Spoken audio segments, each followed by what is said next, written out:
कचरे काटते पे हैं।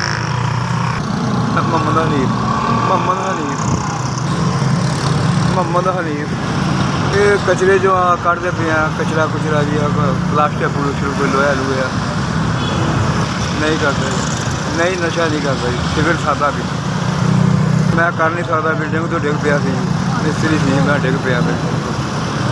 आ चूल्हे से सट लग गई थी,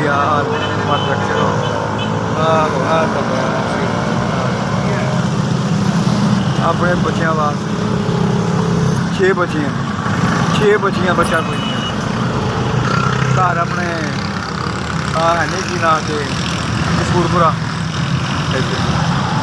किराए दे 7,000 रुपया किराया, 1,000 रुपया दे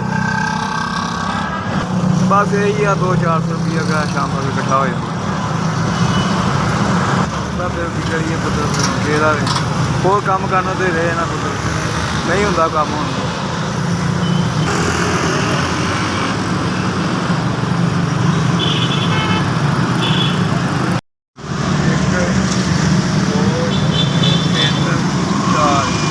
अल्लाह ताला जी उन्हें जिंदगी देवे, अल्लाह ताला बहुत ज़्यादा देवे, अल्लाह ताला हज करावे मौला पैंतन पाक हबीब के सदके।